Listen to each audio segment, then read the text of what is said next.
Hello আমার প্রিয় ছোট বন্ধুরা, আবারও স্বাগতম দ্য লার্নিং ল্যান্টার্নে। আজ আমরা শুনব একটি সুন্দর, মজার ও হৃদয় ছোঁয়া গল্প, কাক আর চতুর শেয়াল। নৈতিক শিক্ষা। অতিরিক্ত প্রশংসায় ভেসে সিদ্ধান্ত নিলে ক্ষতি হয়। আসুন শুরু করা যাক। এক রোদেলা সকালে জঙ্গলে পাখিরা গান গাইছে, পাতা দুলছে, আর প্রজাপতিরা নাচছে যেন বন জঙ্গল ডিস্কো চলছে।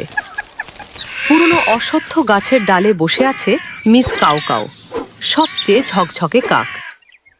কালো পালক চকচক করছে, চোখ ঝিলমিল করছে, আর তার ঠোঁটে এক টুকরো মোটা রসালো মাংস। আজকের ব্রেকফাস্ট রাজকীয়। ঝোপের আড়াল থেকে এলো ফক্সিনটন ফিজল, সবচেয়ে ধূর্ত শেয়াল। আহা, ডালে ঝুলছে নাশতা। একটু মিষ্টি কথা বললেই পেয়ে যাব। Oh, Miss Caw-Caw, is that you? My, your feathers glow like midnight silk. Using Forest Glow shampoo, are you? Oh miss কাউকাও, কি দারুণ পালক! বুঝেছি ফরেস্ট গ্লো শ্যাম্পু ব্যবহার করেছে। ঠোঁটে মাংস ছিল, তাই উত্তর দিল না, তবে মনে কৌতূহল জাগল। Hemp? He knows me?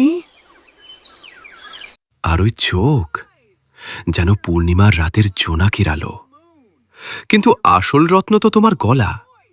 শুনেছি তুমি ফরেস্ট গড ট্যালেন্টে গান গেয়েছিলে। আরে, ভক্ত এসেছে, একটু গান গেয়ে দি। মিস কাউ কাউ ডানা ঝাপটাল আর গাইতে শুরু করল।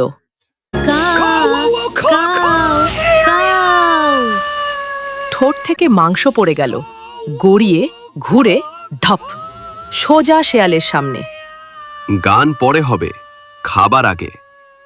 শেয়াল উল্টো পাল্টি খেয়ে মাংস নিয়ে দৌড়ে পালালো। Snack now!